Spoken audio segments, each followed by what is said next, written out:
এই মাসটা কি মাস আরবিতে জানেন বাবা? রজব মাস। কি মাস বাপ? রজব মাস। আজকের মনে হয় 21 তারিখ, রজব মাসের 21 তারিখ।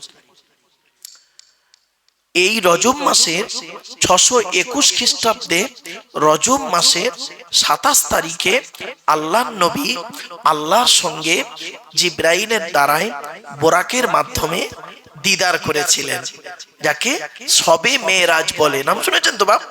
শবে মেরাজ। চলুন, তার দলিল কোরআনের সূরা বানী ইসরাঈলের প্রথম আয়াত, সুবহানাল্লাযী আসরা বিআবদিহি লাইলাম মিনাল মাসজিদিল হারামি ইলাল মাসজিদিল আকসা। এখন চলুন, মেরাজে গিয়ে নবীজি আল্লাহর সঙ্গে দেখা করলেন, কথোপকথন হলো। এরপরে নবীজি বলছেন, আমাকে জান্নাত আর জাহান্নাম দুটোই দেখানো হয়েছে। এখন চলুন দেখি জান্নাতে নবী কি কি দেখলেন আর জাহান্নামায় নবী কি কি দেখলেন। এই দুটোর আলোচনা করলেই আপনার ব্রেনটা পরিষ্কার হয়ে যাবে ইনশাআল্লাহ। চলো, তা আগে কোনটা বলবো বাপ? জান্নাতেরটা আগে বলবো না জাহান্নামেরটা আগে বলবো? আপনারাই বলেন। জাহান্নামেরটা বলি আগে, জান্নাতের সুসংবাদ তো পাবোই, আগে জাহান্নামটাই শুনি। চলো আমার, আচ্ছা এটা কি মা বোনেরা দেখছে নাকি? এইটা ওই যে এটা আমার মা বোনেরা যারা বক্তব্য শুনতে এসেছেন, মায়েরা বোনেরা, আপনারা এই কথাগুলোকে ফলো করুন, খুব গুরুত্বপূর্ণ কথা। মা নবীজি বললেন, আমাকে জাহান্নাম দেখানো হলো। জাহান্নামের 19টা ফেরেশতা আছে। কটা বাপ? এগুলো মনে রাখবেন। জাহান্নামের ফেরেশতা হলো 19 জন। তো 19 জন ফেরেশতা মিলে জাহান্নামের গেটটা খুললো। আমি জাহান্নামের গেটের এপারে আছি। আমি দেখতে পেলাম জাহান্নামের গেটটা খুলতি একদম গেটেই যাদেরকে দেখেছি তারা কারা? যুবক আর যুবতী। এই যুবক ছেলেরা, যুবতী মেয়েরা, ভালো করে শুনে নাও বাপেরা। যুবক আর যুবতীদের আমি দেখতে পেয়েছি। প্রথম তাদের কি অবস্থায় পেলাম? উলঙ্গ অবস্থায়, লজ্জাস্থান থেকে পুঁজ আর রক্ত বেরোচ্ছে, আর তারা কষ্টের কারণে খুব চিৎকার করছে। ওদের কান্না সহ্য করতে পারছি না আমি। তা আমার সঙ্গে ছিল জিবরাইল ফেরেশতা। আমি জিবরাইলকে বললাম, মান হাউলা কি ইয়া কি জিবরাইল? ও ভাই জিবরাইল, এরা কারা? জিবরাইল বললেন, হাউলাই উম্মাতুকা ইয়া রাসূলুল্লাহ, এরা হলো আপনার উম্মত। বলে আমার উম্মত? এদের এই জাহান্নামায় ফেলে লজ্জাস্থান থেকে পুঁজ আর রক্ত বের হচ্ছে, আর এরা চিৎকার করছে। আচ্ছা, এরা পৃথিবীতে কি এমন পাপ করেছিল যার জন্য এদের এই অবস্থা? জিবরাইল বললেন, এরা কারা জানেন? এরা আপনার উম্মতের ভিতরে এরা হলো ব্যভিচারকারী নারী আর পুরুষ। কি? জেনাকারী, ব্যভিচারকারী নারী আর পুরুষ। আমি কেন আপনাদেরকে বক্তব্যের শুরুতেই বলেছিলাম যে বাবা দয়া করে মেলা বসাবেন না বাপ? কেন বলেছিলাম? এই হাদিসটাকে সামনে রেখে। এবার শুনুন কোরআন কি বলছে দেখি। লা তাকরাবুজ জিনা, ব্যভিচার করা তো দূরের কথা, ব্যভিচারের ধারে বাড়ে যাস না। ইন্নাহু কানা ফাহিশা, এটা খুব নোংরা কাজ। ওয়াসা সাবিলা, খুব বাজে রাস্তা ব্যভিচার। এই ছেলে, ব্যভিচার করো না, জেনা করো না, বিয়ে করে নাও। বিয়ে করলে আল্লাহ খুশি হয়, শয়তান নারাজ হয়। আর ব্যভিচার করলে আল্লাহ নারাজ হয়, শয়তান আনন্দ পায়। তা তুমি কাকে খুশি করতে চাও পৃথিবীতে? শয়তানকে না আল্লাহকে? যদি তুমি মনে করো শয়তানকে খুশি করতে চাই, যা খুশি তাই করো। আর যদি মনে করো আমি আল্লাহকে খুশি করতে চাই, ব্যভিচার না করে বিয়ে করে নাও। এবার আসছি, ব্যভিচার করলে কি শাস্তি আল্লাহ বলছেন। ব্যভিচারের শাস্তিটা কি শুনুন। 18 নম্বর পারার 9 নম্বর পৃষ্ঠা 3 নম্বর লাইন, সূরার নাম সূরা নূর। আল্লাহ বলছেন আযানিয়াতু ওয়াযানি ফাজলিদু কুল্লা ওয়াহিদিন মিনহুমা মিয়াতা জালদা। এর বাংলা মানে কি? ব্যভিচারকারী নারী হোক আর পুরুষ হোক, ব্যভিচারকারী নারী হোক আর পুরুষ হোক, কোনো দয়া মায়া চলবে না। No consider, no concession. Master, doctor, engineer, professor, হাজী সাহেব, পীর সাহেব, মনি সাহেব, মুফতি সাহেব, দরবেশ সাহেব, কোন সাহেব দেখার দরকার নেই। ব্যভিচারকারী পুরুষ হোক আর নারী হোক, কোরআন বলছে 100 গা বেত মারা হবে। কত বাপ? 100 গা বেত। যুবক ছেলে যুবতী মেয়ে যদি ব্যভিচার করে, আর যদি 2 ছেলের মা 4 ছেলের মার সঙ্গে যদি জেনা করে, তাদের কি হবে? কোমর পর্যন্ত পুঁতে দিয়ে দুধ থেকে পাথর মারতে মারতে মেরে ফেলো। আপনি কি ভাবছেন? এই ছেলে, তুমি বলছো হুজুর আমি জেনা করিনি। এই মেয়ে, তুমি বলছো হুজুর আমি জেনা করিনি, কোন ছেলের সঙ্গে কোন মেয়ের সঙ্গে জেনা করিনি, কিন্তু তুমি কি করেছো? একটা মোবাইল কিনেছো, অ্যান্ড্রয়েড সেট মোবাইল কিনে হেডফোন গুঁজে কম্বল মুড়ি দিয়ে শীতের বেলায় মোবাইলের ভেতরে কি করছো? নোংরা নোংরা ছবি দেখছো। হাত দিয়ে মোবাইলটা ধরে আছো, হাতের জেনা। চোখ দিয়ে দেখছো, চোখের জেনা। কান দিয়ে শুনছো, কানের জেনা। বিবেক দিয়ে অনুভূতি করছো, বিবেকের জেনা। জেনা শুধু লজ্জাস্থানের হয় না বাপ, অঙ্গ প্রত্যঙ্গের জেনা হয়। কিছু বুঝতে পারছেন ওয়াজ? আল্লাহর নবী বললেন যে আমি ওদেরকে দেখি অবাক হয়ে গেলাম, যে ওদের প্রথম শাস্তি হচ্ছে কি? গেটেই যাদের দেখলেন। এজন্য এই গ্রামের যুবক, মালিগ্রাম তো ভাই, মালিগ্রামের যুবক যুবতীদের বলছি, হিন্দু মুসলিম সকলকেই বলছি, বাপেরা জেনা করো না, বিয়ে করে নাও। জেনা করো না, আল্লাহকে খুশি করো। বিয়ে করলে আল্লাহ খুশি হয়, আর জেনা করলে শয়তান খুশি হয়। চলুন, এরপরে নবীজি বলছেন আরেকটু দূরে তাকালাম, একটু দূরে তাকিয়ে দেখছি কিছু লোকের গাল থেকে না গোস্ত খসে খসে পড়ে যাচ্ছে। তা আমি জিজ্ঞাসা করলাম জিব্রাইলকে, ও ভাই জিব্রাইল, এরা কারা?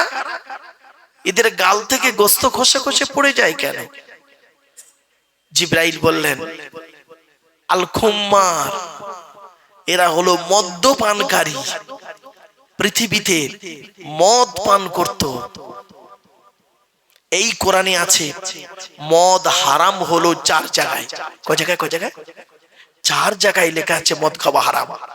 আমি বলে দিচ্ছি কোথায় কোথায়। 1 নম্বর বলা হয়েছে 2 নম্বর পারা 13 নম্বর পৃষ্ঠার 12 নম্বর লাইন, সূরার নাম সূরা বাকারা। ইয়াসআলুনাকা আনিল খামরি ওয়াল মাইসির কুল ফীহিমা ইসমুন কাবীর ওয়া মানাফিউ লিন-নাস ওয়া ইসমুহুমা আকবারু মিন নাফিহিমা। মদ হারাম। 2 নম্বর মদ হারাম কোথায় আছে? 5 নম্বর পারা 4 নম্বর পৃষ্ঠা 2 নম্বর লাইন, সূরার নাম সূরা নিসা। ইয়া আইয়ুহাল্লাযীনা আমানু লা তাকরাবুস সালাতা ওয়া আনতুম সুকারা। হে ঈমানদার বান্দাগণ, মদ্যপ্ত অবস্থায়, নেশা অবস্থায় নামাজের ধারে বাড়ি যেও না। 3 নম্বর মদ হারাম কোথায় আছে? 7 নম্বর পারা 2 নম্বর পৃষ্ঠার 1 নম্বর লাইন, সূরার নাম সূরা মাইদার 90 নম্বর আয়াত। ইয়া আইয়ুহাল্লাযীনা আমানু ইন্নামাল খামরু ওয়াল মাইসিরু ওয়াল আনসাবু ওয়াল আজলামু রিজসুম মিন আমালিশ শাইতান ফাজতানিবু। মদ, জুয়া, লটারি, মদ, জুয়া, লটারি, ভাগ্য নির্ধারক সর, এগুলো শয়তানের কাজ, হারাম। এবার আসছি 4 নম্বর, 7 নম্বর পারা 2 নম্বর পৃষ্ঠা 3 নম্বর লাইন, সূরার নাম সূরা মাইদার 91 নম্বর আয়াত। ইন্নামা ইউরিদু শাইতানু আন ইউকিয়া বাইনাকুমুল আদাওয়াতা ওয়াল বাগদাআ ফিল খামরি ওয়াল মাইসিরি ওয়া ইয়াসুদ্দাকুম আন যিকরিল্লাহ। নিশ্চয়ই মদ আল্লাহ পাক বলেছেন হারাম তোমাদের জন্য। সুতরাং মদ খোরদের অবস্থা এরকম হবে। এখন পৃথিবীতে কি হতো দেখি, আল্লাহর নবীর জামানায় যেদিন থেকে মদ হারাম হয়েছে সেই দিন থেকে যে ব্যক্তি মদ পান করত, মাতলামি করত মদ খেয়ে, আল্লাহ রসুলের জামানায় তাকে ধরে 40 গা বেত মারা হতো। কত কত কত 40 গা বেত মারা হতো রসুলের জামানায়। আবু বকর সিদ্দিক রাদিয়াল্লাহু তাআলা আনহুর জামানায় 40 গা বেত মারা হতো মদখুরদের। কিন্তু হযরতে ওমর রাদিয়াল্লাহু তাআলা আনহুর যুগ যখন এলেন, হযরতে ওমর রাদিয়াল্লাহু তাআলা আনহু করলেন কি, 80 থেকে 100 গা বেত মারতেন মদখোরকে। আপনি কি ভাবছেন? দুটো জিনিস দেখলো। 3 নাম্বার কি দেখছেন, যেটা বলার উদ্দেশ্য, চমকে যাবেন, শুনুন। 3 নাম্বার নবীজি বলছেন, আমি আর একটু দূরে তাকালাম, ওই জিনিসটা থেকে আমার খুব কষ্ট দিল। কি কষ্ট? কি দেখেছেন? এগুলো দেখে তো কষ্ট পেয়েছি, ওই জিনিসটা দেখে আরো কষ্ট পেয়েছি। কি? নবীজি বলছেন, জাহান্নামের ভিতর তাকিয়ে একটু দূরে তাকিয়ে দেখি কিছু লোকের ফেরেশতারা জীবগুলো টেনে ধরে আগুনের কাঁচি দিয়ে কাটছে। জীবটা টেনে ধরে আগুনের কাঁচি দিয়ে কাটছে, আর তারা খুব চিৎকার করছে, কষ্ট হচ্ছে, চিৎকার করছে। নবীজি বললেন, আমি জিবরাইলকে জিজ্ঞাসা করলাম, মানা হাউলা গিয়া কি জিবরাইল, ও ভাই জিবরাইল, এরা কারা? ফেরেশতারা আগুনের কাছে দিয়ে জীবগুলো কাটে কেন? জিবরাইল বললেন, হাউলাই উম্মাতুকা ইয়া রাসূলুল্লাহ, এরা হলো আপনার উম্মত। আল্লাহর নবীর চোখ থেকে পানি পড়ে গেল। রাসূলুল্লাহ বললেন, আমার উম্মতরা কেন এই রকম অবস্থায় আছে জানতে পারি? তখন জিবরাইল বললেন, ইয়া রাসূলুল্লাহ, আপনি কি জানেন আপনার উম্মতের ভিতরে এরা কোন শ্রেণীর উম্মত? বলে, কোন শ্রেণীর? জিবরাইল বললেন, আপনার উম্মতের ভিতরে এরা হলো কিছু শ্রেণীর আলেম আর বক্তা। কি বললো? কি বললো? কিছু শ্রেণীর আলেম আর বক্তা। আল্লাহর নবী বললেন, ভাই জিবরাইল, পৃথিবীর জমিনে আমি তো বলেছিলাম আল উলামা ওয়ারাসাতুল আম্বিয়া, আলেমরা হলো নবীদের উত্তরাধিকারী। কি এমন অপরাধ ছিল এদের, জাহান্নামায় ফেলে জীবগুলো টেনে ধরে আগুনের কাঁচি দিয়ে কাটা হয়। জিবরাইল বললেন, ইয়া রাসূলুল্লাহ, এদের অপরাধটা কি জানেন? এরা বাইরে লোককে বলতো একরকম, নিজেরা করতো আর এক রকম। আমি আব্দুল্লাহ গিল মারুফ আমারে দাওয়াত দিয়েছেন, আমি আপনাদের কাছে এসে বলে গেলাম, আপনারা 5 ওয়াক্ত নামাজ পড়বেন, রোজা রাখবেন, হজ করবেন, যাকাত দেবেন, স্ত্রীর হক আদায় করবেন, পিতামাতার সেবা যত্ন করবেন, ভাই ভাই মিলেমিশে চলবেন, প্রতিবেশীর উপকার করবেন, হারামকে বর্জন করবেন, হালালকে গ্রহণ করবেন। আর আমার পেছনে গিয়ে দেখবেন আমি নিজেই 5 ওয়াক্ত নামাজ পড়ি না। আল্লাহর কোরআন জানিয়ে দিলেন, ইয়া আইয়ুহাল্লাযীনা আমানু লিমা তাকুলুনা মা লা তাফআলুন কাবুরা মাকতান ইনদাল্লাহ আও তাকুলু মা লা তাফআলুন। 28 নম্বর পারা 10 নম্বর পৃষ্ঠার 12 নম্বর লাইন, সূরার নাম সূরা সফের 2-3 নম্বর আয়াত। হে ঈমানদার বান্দাগণ, তোমরা ওগুলি কেন বলো যেগুলি তোমরা নিজেরা করো না? কাবুরা মাকতান ইনদাল্লাহ, আল্লাহর কাছে অপছন্দনীয় জিনিস ওই সমস্ত, আনতাকুলু, তোমরা লোককে বলে বলে বেড়াও, মা লা তাফআলুন, যেগুলি তোমরা নিজেরা করো না। কি বুঝলেন? আপনারা তো অনেক সুখে আছেন, আপনাদের হিসাব কম গো বাপ, আপনাদের হিসাব কম, ধরবে তো আমাদের। আপনাকে কি কি জিজ্ঞাসা করবে আল্লাহ কিয়ামতের মাঠে? এদিকে আয়, তুই ঈমান এনেছিলিস আমি আল্লাহ সৃষ্টিকর্তা, আমাকে বিশ্বাস করতি? তা আপনি কি বলবেন? হ্যাঁ, এটা বিশ্বাস করতাম, আপনি একক, কুল হুয়াল্লাহু আহাদ, এটা জানতাম। আমার নবী মুহাম্মদ সাল্লাল্লাহু আলাইহি ওয়াসাল্লামকে বিশ্বাস করেছিলিস? হ্যাঁ, এটাও বিশ্বাস করতাম, আখিরি নবী মুহাম্মদ সাল্লাল্লাহু আলাইহি ওয়াসাল্লাম। আমার মনোনীত ধর্ম ইসলাম, এটা বিশ্বাস করতি? হ্যাঁ, এটাও আমি বিশ্বাস করতাম। আমার নাম আব্দুল গফফার মোল্লা, বুঝতে পারছেন না ভাষা? তা নামাজ পড়েছিলিস? তা আপনি কি বলবেন? আল্লাহ, মাঝে মাঝে পড়েছি, মাঝে মাঝে পড়িনি। রোজা রেখেছিলিস? আল্লাহ, মাঝে মাঝে করেছি, মাঝে মাঝে করিনি। হালাল খাবার খেয়েছিলিস? আল্লাহ, চেষ্টা করেছি, ওর মধ্যে মনে হয় কিছু হারাম ঢুকে গেছে, অত বুঝতে পারিনি। ও, তা পৃথিবীতে নামাজ পড়লিনি কেন, কি কারণে? শোনে, রোজা রাখলিনি কেন কন্টিনিউ? বান্দা তখন কি বলবে জানেন? আপনারা তখন কি বলবেন? আপনারা তখন বলবেন, আল্লাহ, এত কাজের চাপ, এত কাজের চাপ, পটল তোলা, পটল তোলা আর অনেকগুলো কাজের চাপ ছিল, এত চাপ, টাইম পাইনি। তা আল্লাহ বলবেন, তো এগুলো যে করলি, কাদের জন্য করেছিলিস? তা আপনি তখন কি বলবেন? আল্লাহ, আল্লাহ বলবেন, তোর একার জন্য করেছিলিস? তা আপনি কি বলবেন? না আল্লাহ, আমার একার জন্য আমি কিছু করিনি, ওই বউ, ছেলে মেয়ে, বাপ মা, ভাই বোন, ওদের মুখে অন্ন জোগানোর জন্য আমার এই দশা। তা আল্লাহ বলবে, এই কিয়ামতের মাঠে তাদেরকে দেখতে পেয়েছিস? শোনেন, আল্লাহ বলবেন, কিয়ামতের মাঠে তাদেরকে দেখতে পেয়েছিস যাদের জন্য এত কিছু করলি, নামাজ কাজা করলি, রোজা ছেড়ে দিলি, তা তাদেরকে দেখতে পেয়েছিস কিয়ামতের মাঠে? কি বলবে জানেন? আপনারা কি বলবেন? আল্লাহ, দেখতে তো পেয়েছিল, চিটিং মার, সব কটা বেঈমান, সব কটা বেঈমান। কেন, কার দেখতে পেলি? তখন বান্দা বলবে, জন্মদাতা বাপটাকে দেখতে পেয়েছি, তো পেটে ধরা মাটার দেখতে পেয়েছি, আর দেখেই আমার দিকে সরে চলে গেল, আমার দিকে আর তাকায়নি। তার তোর বাম্মা তোর দিকে তাকালো না কিয়ামতের মাঠে। আচ্ছা, তোদের এই মালিগ্রামে জলসায় আমার এক বান্দা আব্দুল্লাহিল মারুফকে পাঠিয়েছিল, ও তোদের ওখানে স্টেজে উঠে আমার এই কোরআনের এই আয়াতটা তোদের কোনোদিন বলেনি? কোনটা আল্লাহ? খেয়াল করে দেখতো।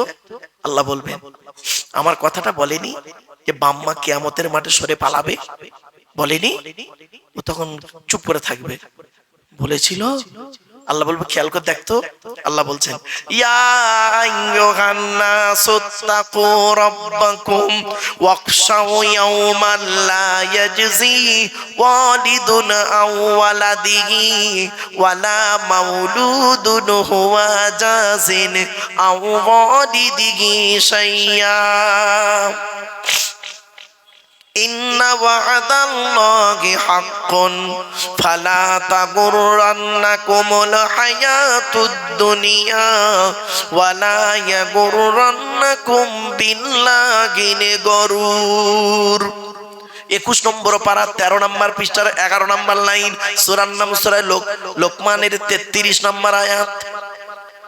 আল্লাহ বলছেন, হে মানব জাতি, সেই দিনের ভয় তোরা কর যেদিন তোর বাপ ছেলের কোনো উপকার করতে পারবে না। আল্লাহ বলবে, এই কথাটা তোর বলেনি? ও তখন কি, আপনারা কি বলবেন? হ্যাঁ আল্লাহ বলেছিল। তা তুই আগে তো সাবধান হোসনি, কি করবো আল্লাহ।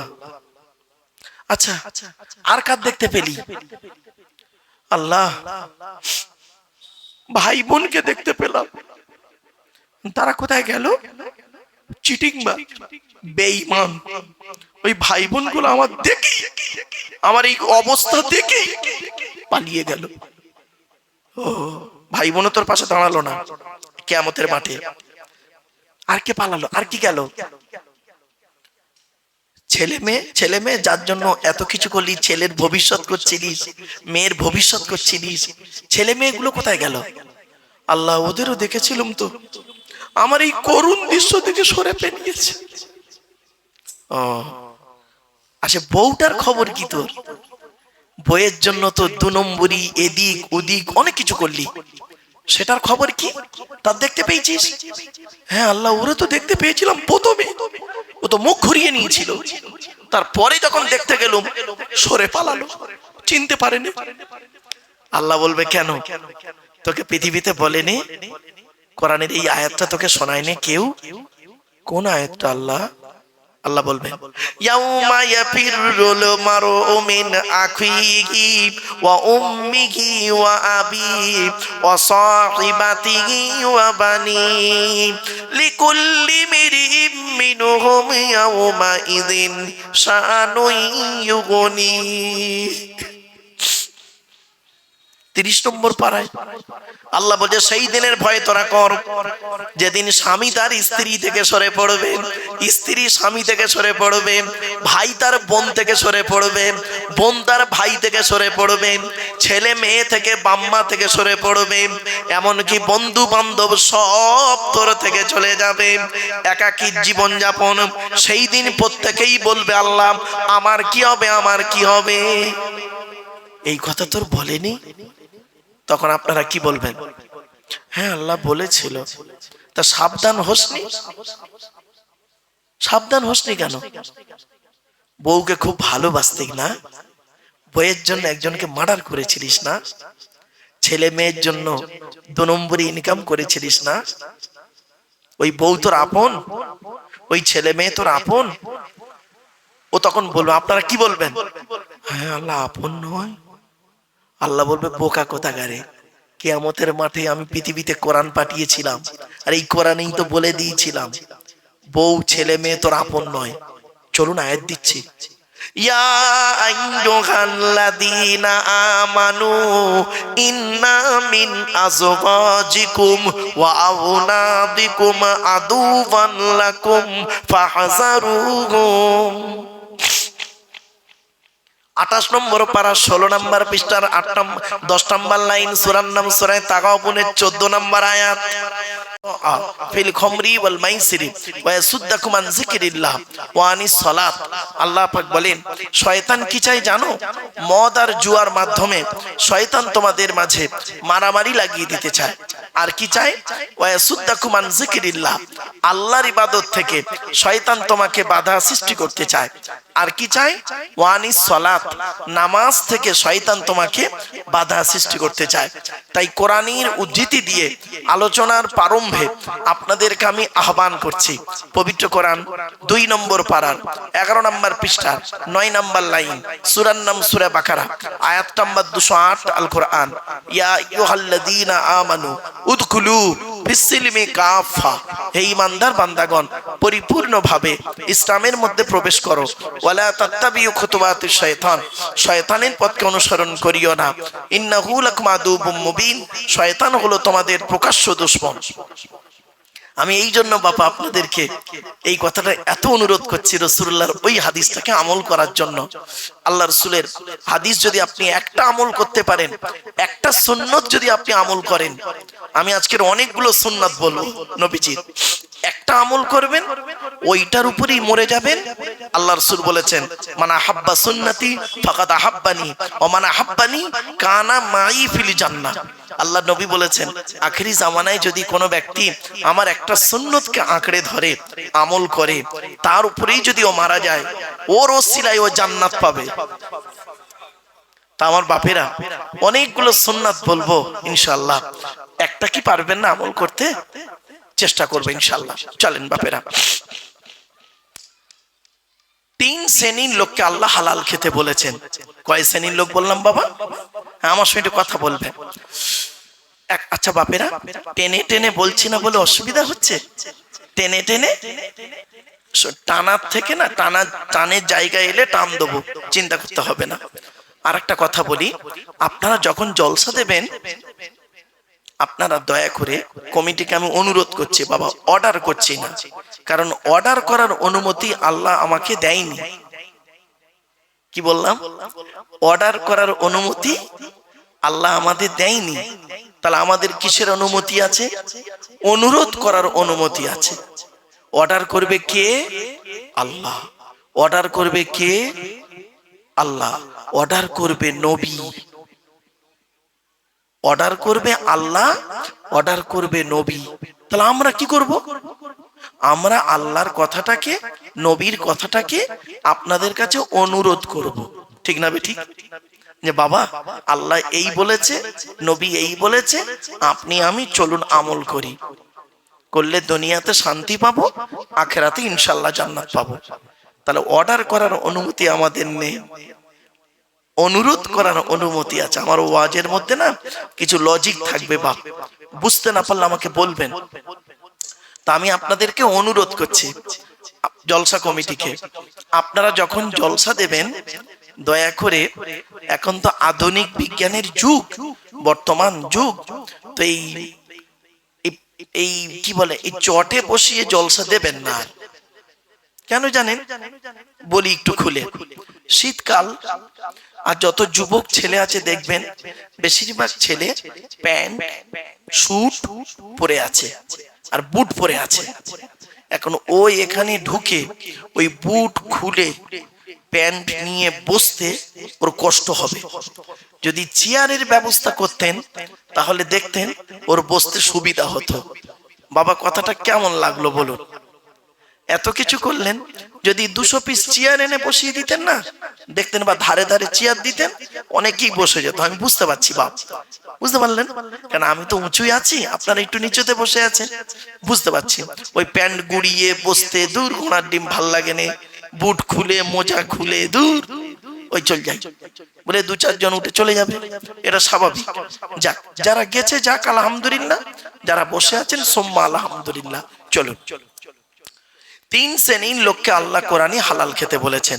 কে কে? 1 নাম্বার, নবী রসুলদেরকে আল্লাহ হালাল খেতে বলেছেন। দলিল কোথায়? এই কোরআনে। 18 নম্বর পারার 4 নাম্বার পৃষ্ঠা 9 নাম্বার লাইন, সূরার নাম সূরা মুমিনুনের 51 নাম্বার আয়াতে আল্লাহ বলছেন, আমি আয়াতটা পড়ছি। ইয়া আইয়ুহার রুসুল কুলু মিনাত তাইয়্যিবাতি ওয়ামালু সলিহা। এর বাংলা মানে কি? আল্লাহ বললেন, হে রসুলগণ, হে রসুলগণ, আপনারা পৃথিবীতে হালাল খাবার খান। কে বলল বাপ? আল্লাহ। কাদের বললেন? নবী রসুলদেরকে বললেন।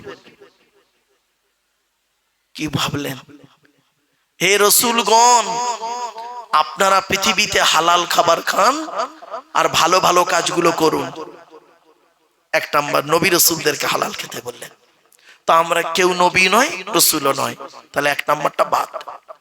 2 নাম্বারটা দেখি। যারা আমরা আল্লাহকে বিশ্বাস করি, নবীকে বিশ্বাস করি, কিয়ামতকে বিশ্বাস করি, কোরআন হাদিসকে বিশ্বাস করি, ইসলামিক পরিভাষায় তাদেরকে কি বলা হয়? মোমেন। কি বললাম বাপ? মোমেন। তো আপনারা বিশ্বাস করেন তো বাপ? তো আপনারা মোমেন। আপনাদের আমাদের সম্পর্কে আল্লাহ কি বলছে দেখি।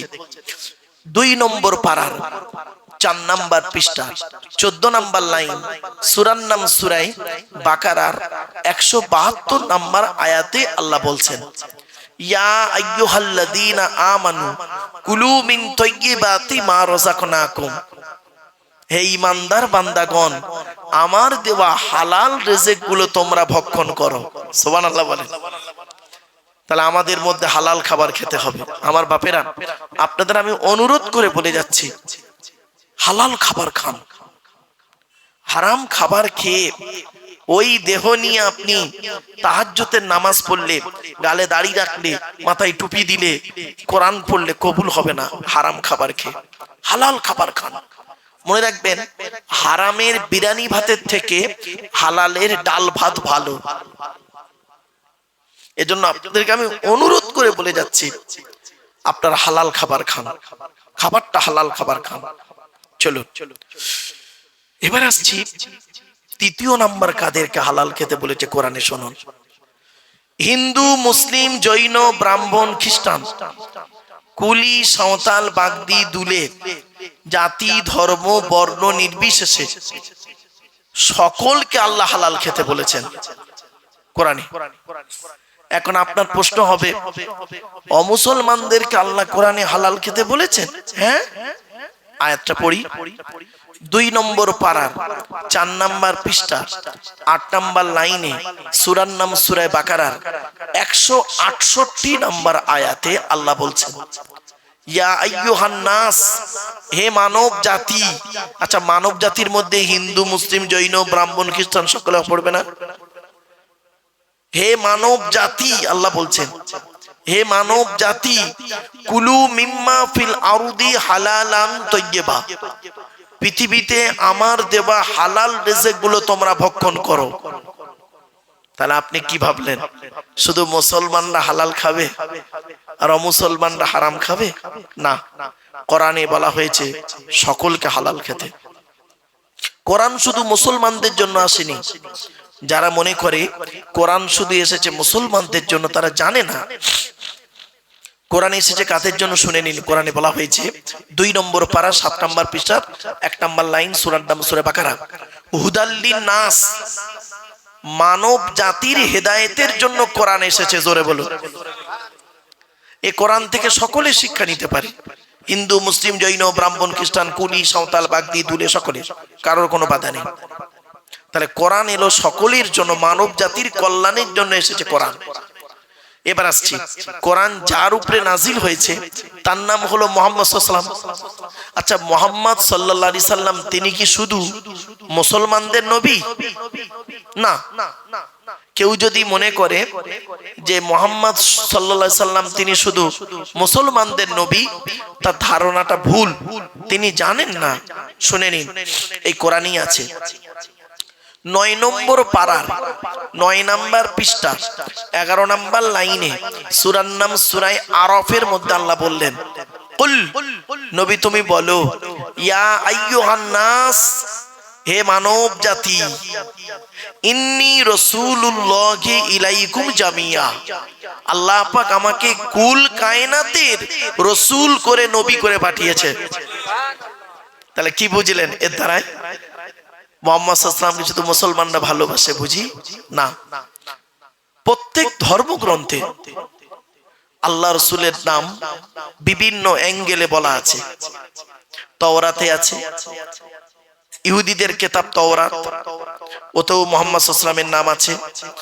জবুরে আছে, ইনজিলে আছে, খ্রিস্টানদের ধর্মগ্রন্থে ইনজিল, বাইবেল বলা হয়, সেখানেও মুহাম্মদ সাল্লাল্লাহু আলাইহি ওয়াসাল্লামের নাম আছে। ঋগ্বেদ, সামবেদ, যজুর্বেদ, অর্থববেদ, সেখানেও মুহাম্মদ সাল্লাল্লাহু আলাইহি ওয়াসাল্লামের নাম আছে। আপনি কি ভাবলেন শুধু মুহাম্মদ সাল্লাল্লাহু আলাইহি ওয়াসাল্লামের নাম শুধু কোরআনেই আছে? কোরআনে মুহাম্মদ নামটা আছে মাত্র 4 জায়গায়। কয় জায়গায় বাপ? 4 জায়গায় আছে মুহাম্মদ নামটা। আপনারা কি জানেন মুসা নবীর নাম কোরআনে আছে 136 জায়গায়। মুসা শব্দটা 136 জায়গায় আছে। মুহাম্মদ সাল্লাল্লাহু আলাইহি ওয়াসাল্লাম মুহাম্মদ নামটা কোরআনে আছে 4 জায়গায়। আল্লাহ নবীর 100টা নাম। কটা? 100টা নাম আল্লাহ নবী। আল্লাহর 100টা নাম। আল্লাহ পাক কোরআনে 100 আল্লাহর নাম আছে, আর নবীর নাম হলো 100টা। এটা মাথায় রাখবেন। মুহাম্মদ একটা নাম, আহমদ একটা নাম, নবী একটা নাম, নূর একটা নাম, অনেক কটা বলবো আপনাদের। 100টা মুহাম্মদ সাল্লাল্লাহু আলাইহি ওয়াসাল্লামের নাম আছে, আর আল্লাহর নাম 100টা আছে। চলো, এই জন্য আপনাদেরকে বলি, অনুরোধ করে যাচ্ছি, হালাল খাবার খান। এবারে আজকে আমাদের আলোচনার বিষয়বস্তু কি? আজ আমি কিসের উপরে আপনাদের কাছে আলোচনা করব? এতক্ষণ আপনাদেরকে একটা জায়গায় আনতে পেরেছি, কজন মানুষকে। আসুন, আলোচনাটা কিসের উপরে করব একটা একটা করে আপনাদেরকে একটু বলে দিই। বাপ বাপ জি,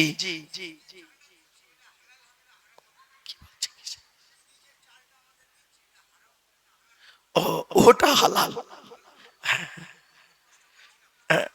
না, সেটা সরকার তরফ থেকে দিচ্ছে, ওটা বাইতুল মালের তরফ থেকে আসছে না, ওতে অসুবিধা নেই। কথা বুঝতে পারছেন? হ্যাঁ শোনেন, এবার আপনাকে বলি, কোরআনে 250 রকমের হারাম আছে। কত কত? 250 রকমের হারাম আছে এই কোরআনে, আর 250 রকমের হালাল আছে এই কোরআনে। আমরা তো জানি না। আমরা হারাম বলতে বুঝি কয়েক কটা: সুদ খাওয়া, ঘুষ খাওয়া, বিয়ের পণ নেওয়া, নারী নির্যাতন করা, জমির আল চুরি করা, হুক মেরে কারেন্ট নেওয়া, চিটিংবাজি করা। এই খুব মেরে কেটে 50টা বলতে পারবেন। 50টা কোরআনে আছে। 250 কোয়ালিটির হারাম। আমি আজকের বেশ কিছু হারাম বলবো আপনাদের। এই দেখেন, আলোচনা করতে করতে বেরিয়ে আসবে। এই দেখবেন, একটা ছোট্ট উদাহরণ দিচ্ছি। আচ্ছা বাপেরা, আপনাদের এখানে চাষ হয় তো? জমিতে চাষ করেন তো আপনারা?